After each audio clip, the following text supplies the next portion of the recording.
welcome back to another episode. Today, I want to tell you about probably the most terrifying thing I've ever done in my business, which is that I hosted my own live event. Fashion Marketing Live was the UK's first fashion marketing conference, which is pretty cool. And a whole room of fashion brand owners, and I was on stage talking about the 3 things I will not shut up about, basically. Number 1, female leadership, your unique message, and building a community that's genuinely obsessed with your brand. The event actually sold out in 24 hours, which I'm still not over, to be honest. It's crazy. But what you're about to hear is that talk recorded live in the room. And we're going to go back to the start about 6 months earlier with me having an absolute meltdown about the whole thing. So let me take you back in. 6 months ago, this was me, kicking and screaming like a little bitch. I'm not going to lie. And you're all thinking, why? Why is she kicking and screaming like a little bitch? Well, I'll tell you. So I want to introduce you to Andrew and Pete. And I went to their event in 2023, and it honestly shifted my whole business. I was ready to burn this thing to the ground because nothing, when I say nothing, I mean nothing was working. And I just felt like I had a light bulb moment there. And I'm really hoping that from today, you guys are going to have some light bulb moments as well. So if you feel like you're kicking and screaming and nothing seems to be working, you're definitely going to have some lights going off today. And I was so impressed with them that I started working with them one-to-one. And fast forward a few years, I met up with them for a strategy day, and they encouraged me to do something that I knew I should be doing anyway, but I just wasn't doing it. And it was hosting an event of my own, which was scary, hence the hissy fit tantrum. Who am I to run my own business? Who am I to run this event? All these things were going around in my head. Who am I to run this event? I don't have time to do this, I'm busy. I'm a busy woman. I'm scared, and if I'm being honest, I would say I was shitting myself. And what if it all goes wrong? I'm sure lots of you have these thoughts going around in your mind. We can talk about that later. First of all, I want to introduce myself. I know lots of you know me already, but I'm Elizabeth. I've done some really cool things in the industry, and I've spoken at Drapers. I've been featured in Stylist. I'm a mentor for Soho House. I've worked with Lucy and Yak. Done some really cool things. Thank you. And a little while ago, I also ended up on BBC Breakfast. And when I tell you there were so many reasons not to do this, I found out about this the day before the event. And they emailed me. It was July. You already know that I get very hot. This was the hottest day of the year, okay? And they were doing my makeup, and they put this thing which I can only describe as like a bin bag around me whilst doing my makeup. And I was like, okay, just breathe. It's fine. I had to sort my dog out. I had to get the train up to Manchester. I had to organise a hotel. There were so many reasons just to be like, no, I can't do it. And also going on live television when all I do is swear. So yeah, it was really cool, but I'm not going to lie. Again, there's a common theme here. I was shitting myself. And I was convinced that makeup lady did me so dirty when I looked at that picture. But, it actually looked fine on screen, so it was fine. So that was the tantrum, the TV appearance, and a brief history of me. Now, the person who actually cracked all of this open for me is maybe not who you'd expect a fashion consultant to have up on a pedestal and become completely obsessed with. So some of you are going to cheer, some of you are going to boo, and probably both of you are correct. So on a more personal note, I am very inspired by strong, independent women. It's this woman, my icon, Gemma Collins, the GC. She is an absolute icon. And I know she might not look it in this picture, but to me, that makes her even more iconic. She's going back in the jungle this year, which I cannot wait for, because I'm pretty sure she lasted less than 24 hours the first time. She just doesn't care what people think of her, and I would love to have that as a personality trait because, however much I like to say that I don't care, I do. She's got some incredible catchphrases, so if you know, you know. And the next one is going to be my most favourite phrase, and I couldn't have found one that is more perfect for today. It's a Monday. And what do sharks do on Monday? They get in that sea and they get biting and they get their bait for the day. I'm the boss baby and that's what I'm here to do. I'm the boss baby and that's what I'm here to do. This is the energy that we are channeling today, all right? So even though she has these silly catchphrases, she's actually a really incredible businesswoman. And she puts herself out there and I don't know about you, I think she's reaping the rewards, all right? Does anyone want to take a guess at how many followers Gemma has on Instagram? 2.2 million followers. That's a lot of followers in anyone's guess. And she's had these brand partnerships with New Look, McDonald's, Canva. These are household names, okay? And she's reportedly worth in the region of £2 to £7 million, which is quite a broad range of millions. But in anyone's guess, that is a lot of followers. That is a lot of money. And she's legit turned her personality into a multi-million-pound business. And she's what I like to call the patron saint of main character energy. And I actually went to go and I tell you how obsessed with her I am. We do move on to something else, I promise. I went to go and see her live, and we know, after having seen her live, how obsessed people are. There was like cult. It's like a cult energy in the room, all right? Kind of similar today.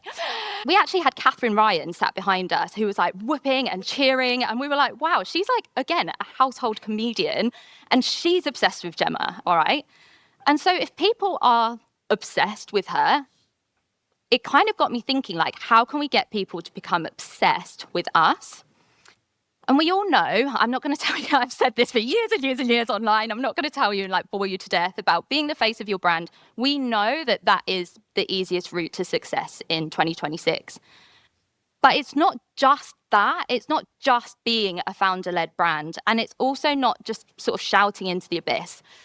Hands up who feels like they shout into the abyss sometimes. They're just like shouting into an empty room. Exactly. It's about having something to say. And it's about being a bold, message-led brand with you at the heart of it. Leading a community, all right?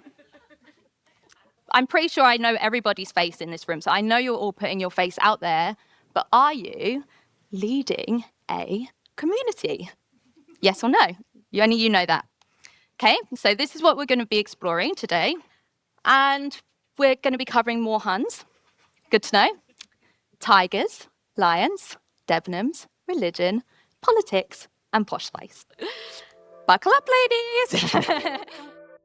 Okay, lions, tigers, Debenhams, religion, posh spice. Yes, we do actually cover all of those things in this talk, I promise. But it starts with one word I want you to sit with, because most of us kind of like squirm in our seats a bit at it. And it's the word leader.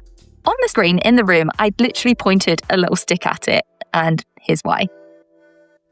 I know what you're thinking. You're like, when I got that little stick out and I'm pointing towards the leader, you're like, who am I? Who am I to be a leader? I don't feel like a leader.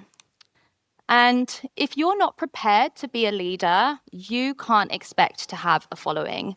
And I know that sounds quite harsh, but I am known for my harsh truths. So if you're not prepared to be a leader, you can't expect to have a following. And I want to show you what a lack of leadership actually looks like. And it is a little bit depressing, so brace yourselves, okay? If any of you have worked with me, you know I always use Debenhams as an example of like something that we don't want to be. This is like what we're trying to avoid. But it's pretty depressing to look at it. 50% off, 70% off, 80% off, last 6 days. Nobody wants this. No, we don't want to be this. And so I'm begging you, please don't let this happen to you. So why do you think they failed? What was it about all of them that they had in common? There was definitely a lack of leadership. There was no clear message, really. And they had zero community, which, for Topshop specifically, I think that's quite sad, because if we think back to how they were, they definitely did, and they lost it over time. So if you're thinking, I'm not a leader, let's rethink what a leader actually looks like. So everybody think of somebody in their mind, and then tell the person next to you who you thought of. That was a risky move, giving 80 women permission to talk. Okay, so I would be so interested to know, like, how many of you thought of yourselves? Yes, I knew there would be one person in the room. Woo, go Emma, well done. So if you didn't think of yourself, why not you? Why did you not think of yourself? Did you know that only 12% of women build a business that turns over 6 figures? That is such a low number. And I really feel like it's my mission after today for us all to like aim to get that number up, even by 1%. So in general, and I hate making generalizations about women, but just for this one slide, please indulge me. In general, in capital letters, underlined, women tend to shy away from growth, leadership, and expanding operations. Now, if you're sat there thinking, I'm not a leader, I brought back up for this bit. A few months ago, I pressed the big fat fuck it button and asked one of my absolute icons to collaborate with me. She's an iconic reality TV star and a literal ship's captain. She recorded a message that played up on the big screen in the room, and I'm not afraid to say that I did actually well up a little bit when I watched it back. Here's Her Royal Highness, Captain Sandy. And some of you may have seen this post that I created a few years ago, and I invited her to be a collaborator. She accepted the collaboration post and started following me, and I had an absolute breakdown. So yes, she is a reality TV star. It might not be the person that you thought of as a leader, as like a reality TV star, but she is also the captain of a ship. She wrote a really incredible book about female leadership, which I highly recommend. It's something like Be the Calm in the Storm. And she talks about speaking with authority, being kind and professional. I think, you know, having spoken to lots of you in the room and working with you one-to-one, we're always a little bit nervous about boundaries and setting boundaries, whether it's, you know, with our staff or with our factories, whoever it might be. You can be kind and professional at the same time, and she explains it really well in the book. She maintains composure under pressure. I mean, like, literally faces storms at sea. And also holds very, very strong boundaries. I thought it would be amazing if she could like speak to us somehow. Hi, friends of Elizabeth. Well, you were so loved and cared for. I want to talk about leadership. Leadership isn't leading people. I always say leadership is about creating an environment where people want to follow you. There's a great leadership speech. It's by Colin Powell. Google it. It's less than 7 minutes. It's really incredible. I always say to my team, I trust you and I respect you. I know I have to earn your trust and respect, but you have to respect the position. So let's get started where I earn your trust and respect. And how I do that is I have their back, right? Meaning, if I see they're in the weeds, I help them. If I see they're doing a great job, I remind them of what could be in their future. And I just talk to them, and I always break bread with them. You know, I live and work together with the people I work with, so it's easier to break the bread.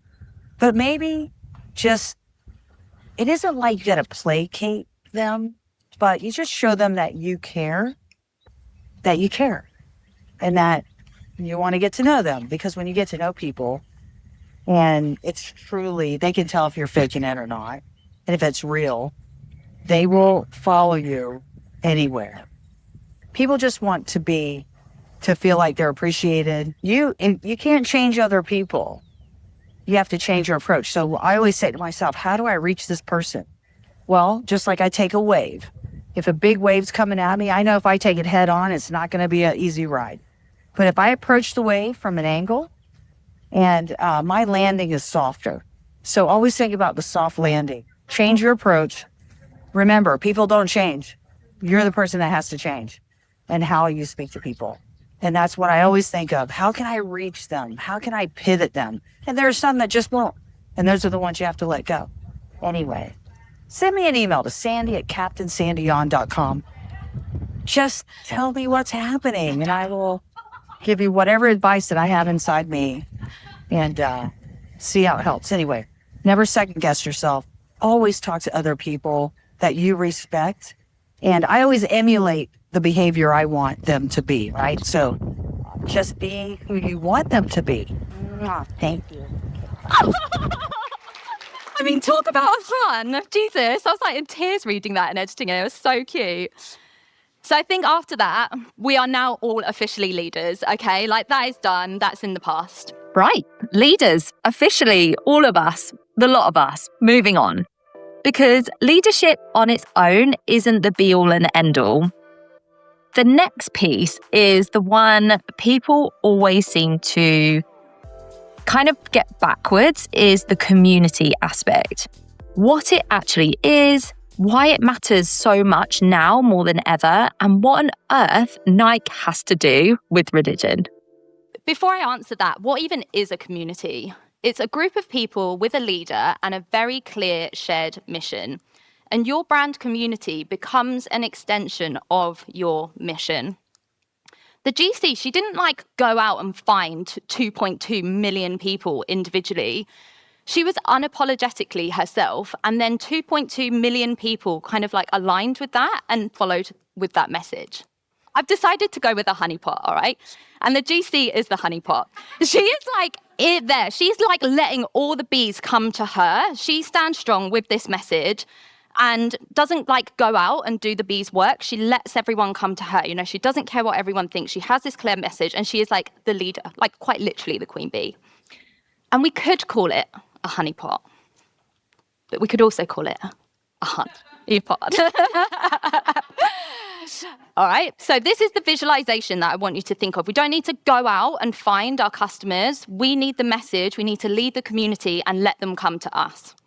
And I've been thinking about this idea for a really long time because in 2019, I read this article in the Business of Fashion. And it says, in brands we trust, why companies are the new communities. And underneath there, I know it's quite small, it says, brands have a powerful opportunity to fill the void in belonging and meaning left by the decline of religion and eroded faith in government. Wow. Okay, that's pretty deep. So let's read it again. Brands have a powerful opportunity. That is the part that I want you to take notice of.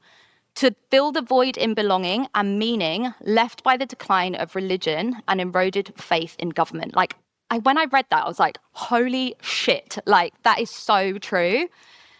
And according to the Business of Fashion, people are more likely to believe in Nike than a political party. So do we think that's true? Are people more likely to believe in Just Do It than a political manifesto? Well, let's find out. In the 2020 US election, around 48% of the entire US population voted. This is where I get Bruce Forsyth on you, right? We're going to go higher or lower. Do we think the number of people that wear Nike shoes is higher or lower than 48%? Hands up if we think higher. Okay, that's most of you. Anyone think lower? It's fine. No? Okay. You're right. You guys got your head screwed on. In the US, over 56% of the adult population wears Nike shoes. So that is a like-for-like comparison. It's all adults. It's not taking into account children. It is purely adults. So I guess Nike is the new religion then. You know, they filled that void. And I actually dated a boy when I was at school, right? When we were at school, he had a Nike tick shaved into the back of his head, and he was called Nike, all right? He was really cool. And his mum was a dinner lady in our school, and I kind of started thinking about him, and I was like, oh my God, if a dinner lady in the suburbs of Bedfordshire is calling her child Nike, I think they have sort of achieved cult status. Do you know what I mean? So there's this gap or a void that brands can fill. And the obvious question would be, why aren't more brands doing it? Why aren't more of them filling that gap? And it comes down to one thing, which is your message, what you say, and whether anyone else could ever replicate that for you. So if there is this void in society, why isn't it being filled by more brands? Well, when you see these, do any mantras come to mind, just do it? No, no, no. It's a little bit awkward, and maybe one sign as to why they fell down. I mean, Philip Green took a $2.2 £1 billion dividend out of Topshop, and that might have had something to do with it as well. But, with the others, that might be a reason. And, we've got brands like L'Oreal, Maybelline, Skittles, Red Bull. I purposefully didn't put the mantras on here because I think you might know what their mantras are. And, I'm not even going to say them, but just start thinking about them. And I'm not telling you that you need to have a catchphrase necessarily, but what you think of when you think of these brands is the message embodies everything that they do. And that's kind of where I'm getting at when I said earlier that you need a clear message and just focus. And we need to get clear on that message because what you say is what you stand for. And if you don't know what you're saying, other people can't say it for you. And I really want you to take this in because when we are small, we kind of rely a lot on word of mouth marketing. But if you're not clear on what you're saying, how can you expect other people to say it for you? So if you do anything after today, I want all of you just to go away and revisit or create your mission statement. What do you want other people to say about you? If for whatever reason you're not here next year and other people are, and they'd be like, oh, do you remember that girl? She has the brand that X. And so then more importantly than that is thinking about how you bring it to life. Because yes, a mission statement is amazing, but it's literally nothing if you don't do anything with it. It doesn't need to be deep necessarily, but it does need to be clear. And I have a really great example. So I want to shout out Katie France, who is here front row. Give Katie a round of applause. I worked with Katie a number of years ago and she came on my podcast. And I remember the one thing that she said when she was on this podcast is how when she gets all of these testimonials coming through, people tag her in stories, people message her, she says that people smile when they see her product. And so that's all I'm going to do is make people smile. And you can see that she's literally embodying it in every single image here. But it's colourful, it spreads joy, it brings joy, you radiate joy, and it is just there. And it's actually in her bio. That's new, babes. Go spread that joy, babes. And I love that because I think you are embodying that. You are showcasing it. It's not something that's hidden in a notebook and behind the scenes. It is very much front and center. It's in the bio, but also it's executed. And so once you get clear on that message, you will see these incredible opportunities start to come your way because you're focused. And so you become known for something and people then know how to communicate with you. And people think, yeah, it's amazing. Okay, great. It's a nice to have, but let's ramp it up a notch, right? Let's look at Patagonia, one of the OG brands with a very clear mission that says the business that puts the planet first. So does anyone want to take a little guess, again, just in your head, what their net worth might be?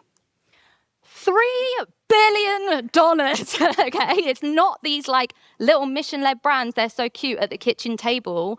It works. And so that was also 4 years ago. So I'm imagining it is beyond that now. Homegrown brand, Lucy and Yak, 2023 turnover. I also want you to take a look at the queue that is outside this shop. And people are kind of obsessed. All these people are wearing the clothes and queuing up to get inside. Again, anyone want to take a guess in their mind what that is?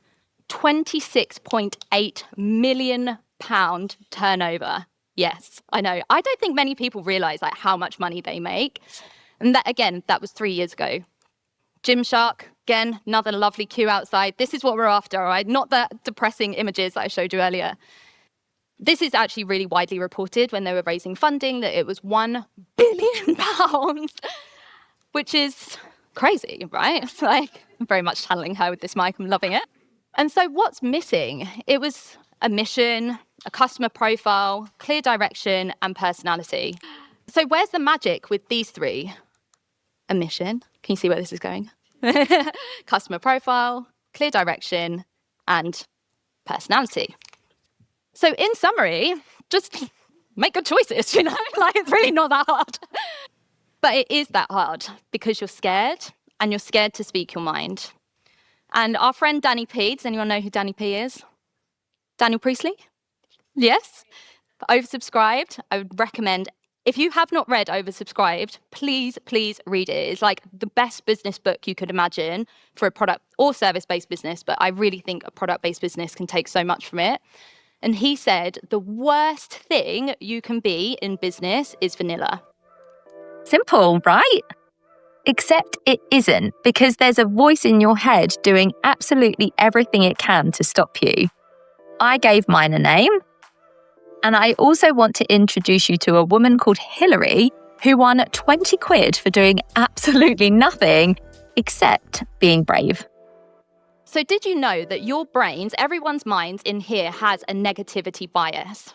And so that is why, let's use testimonials as an example, because I feel like everyone can relate to that. You have thousands, hundreds, even dozens of gorgeous, lovely people saying gorgeous, lovely things about your product. You've got one fucking testimonial that you could probably recite word for word, even if it was like 5 years ago, exactly what they have said. And that is because of this negativity bias. And it's not because you have a personality default. It's not you. It's everyone's brain. Everyone's brain has this. And it's also called the inner critic. Let's give her a name, or him.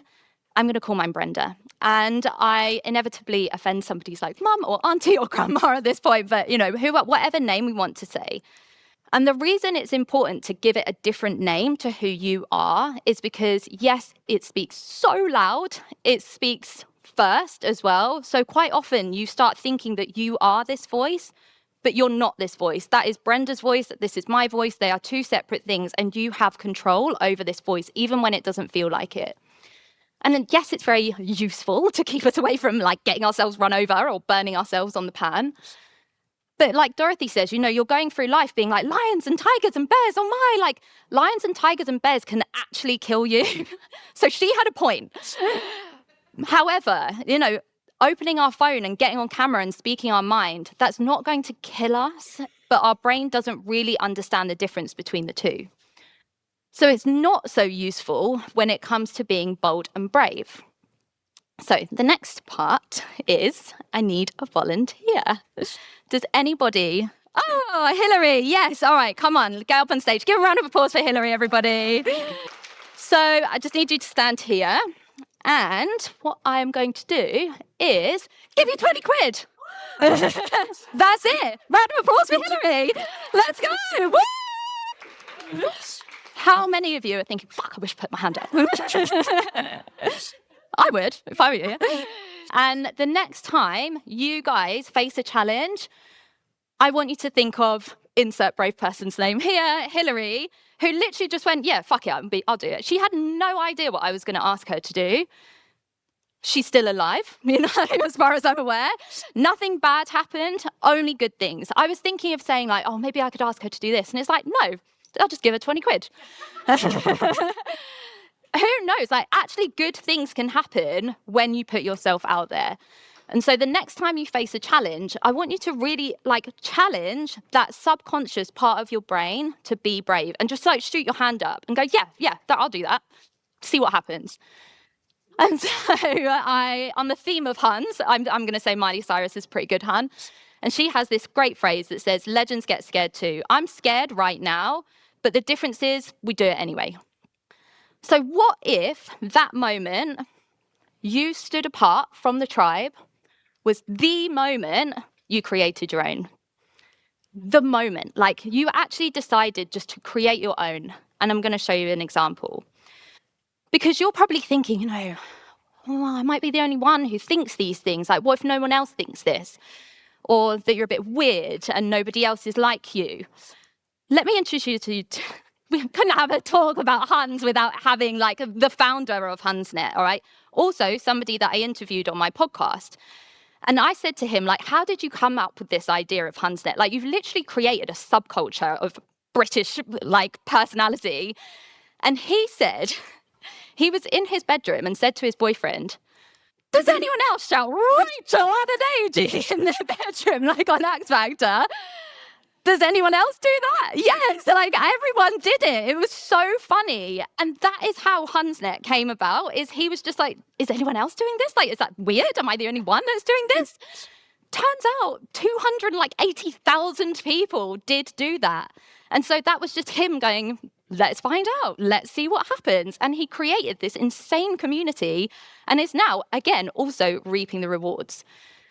And so if you have no community, you have no customers. And that is, again, I'm really sorry about a harsh truth, just punch you in the stomach right there.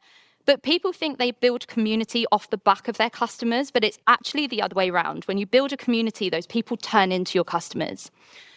And let's have a shout out to Mary because she's coming later. She sent out a newsletter this week and I had a quick flick through it to see if there was anything to like reference for later.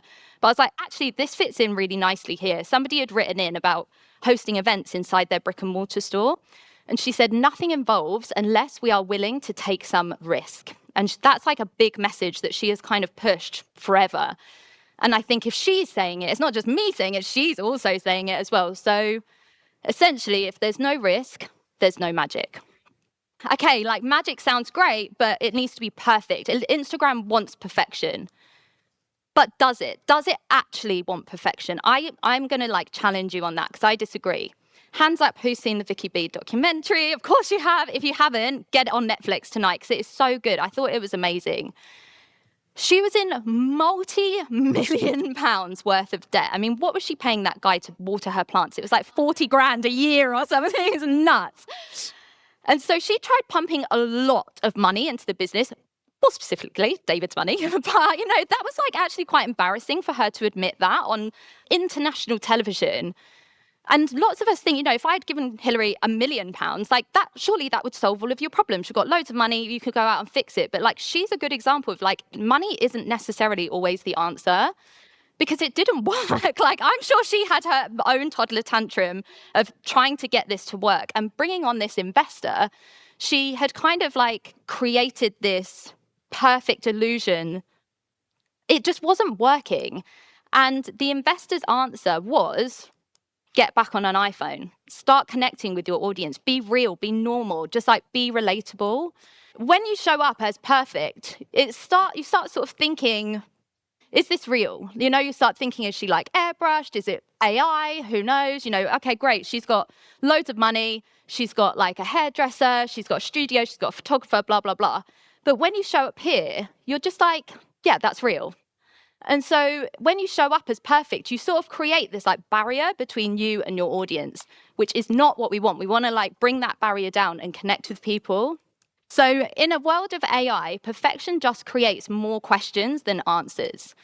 So what's more profitable than perfect? Trust. This is the thing that we're going after. So once you embrace imperfection, you build trust. Fast. And so that investor kind of gave permission for Victoria just to be herself. And that is what I'm going to ask you to do now. So everybody should have a goodie bag on their chair.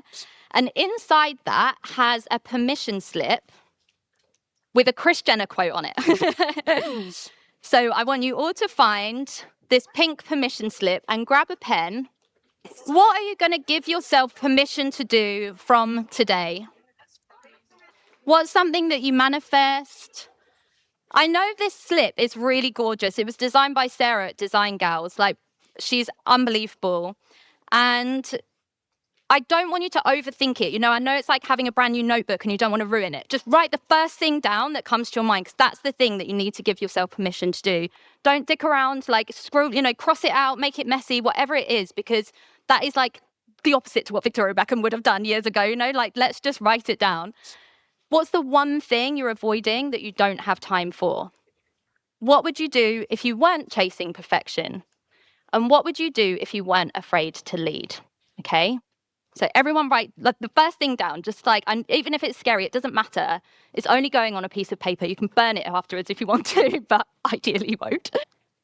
Maybe it's launching a new product that you've been thinking about for a while. It might be speaking your mind more often. It might be like selling out your next collection. What is the one thing that you want to give yourself permission to do that you've been scared to do? And I love this quote. In my heart, I feel that a legend is about to be born. And that legend would be me. But obviously I've put it to you as well. But this is like your mantra now, right? After writing this, you're giving yourself permission to be a legend. And maybe you wrote down like hosting an in-person event, like today. And let me tell you, you want to be careful what you wish for because you might end up on stage like me. Who remembers my toddler tantrum at the beginning where I said, who am I to run this event?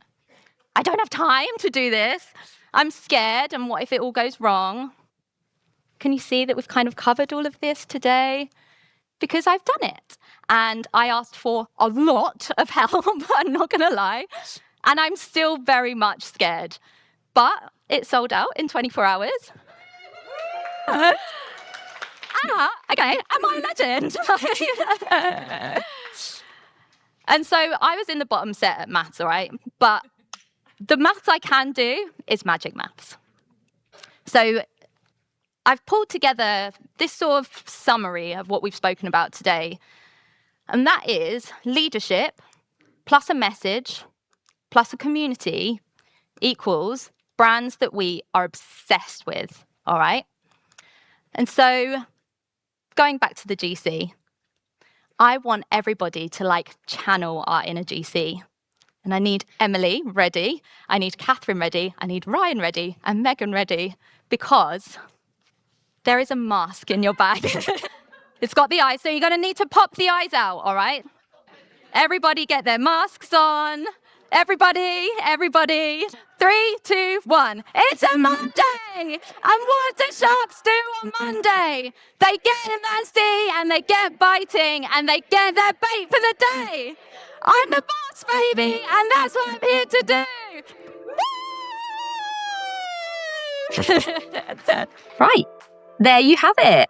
Leadership plus a message plus a community equals how you build a brand people are totally, utterly, genuinely obsessed with. And Fashion Marketing Live is coming back next year, 15th of March, save the date. And given this one sold out in one day, I'd get in early if I were you. The waitlist for next year is open right now, so head to the link in the show notes and pop your name down on the waitlist so that you are first through the door when tickets go live later this year. I want you to be brave, give yourself permission to show up like Hillary did, and hopefully I will see you in the room next year. See you later.